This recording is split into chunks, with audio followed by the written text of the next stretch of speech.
Pour la France insoumise. Merci, Madame la Présidente. Monsieur le ministre, votre sérénité impressionne. Mais après tout, pourquoi s'inquiéter? L'État français a été condamné pour inaction climatique. Le Conseil d'État a donné dernièrement 6 mois à la France pour muscler ses mesures contre les dérèglements climatiques. Un récent rapport du 21 juin de la Cour des comptes européenne pointait que les émissions de gaz à effet de serre d'origine agricole n'avaient pas baissé depuis 2010.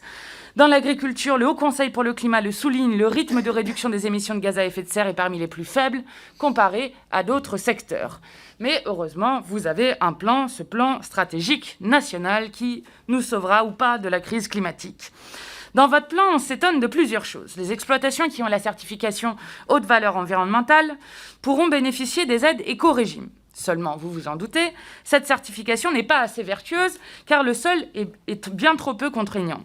Même l'Office national pour la biodiversité l'affirme. Les seuils retenus ne permettront pas, je cite, de sélectionner les exploitations particulièrement vertueuses. L'obtention de ce label impose que les achats d'intrants ne dépassent pas 30% du chiffre d'affaires de l'exploitation.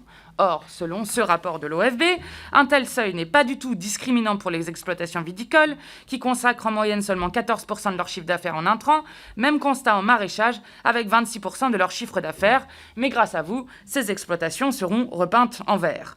Par ailleurs, votre plan veut acter la disparition des aides au maintien en agriculture biologique des exploitations, qui le sont déjà pour les concentrer sur les exploitations en conversion.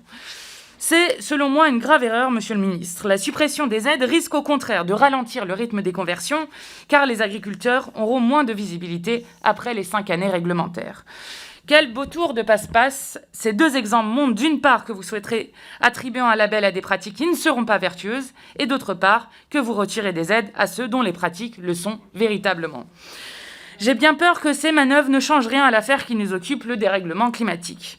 Monsieur le ministre, plutôt que de réprimer violemment 200 paysans qui mènent une action coup de poing de la Confédération paysanne pour demander une autre politique agricole créatrice d'emplois, vous ferez mieux de les écouter et de considérer les études qui prouvent notamment qu'il est possible d'atteindre l'autosuffisance alimentaire en 2050 sans recours aux engrais azotés.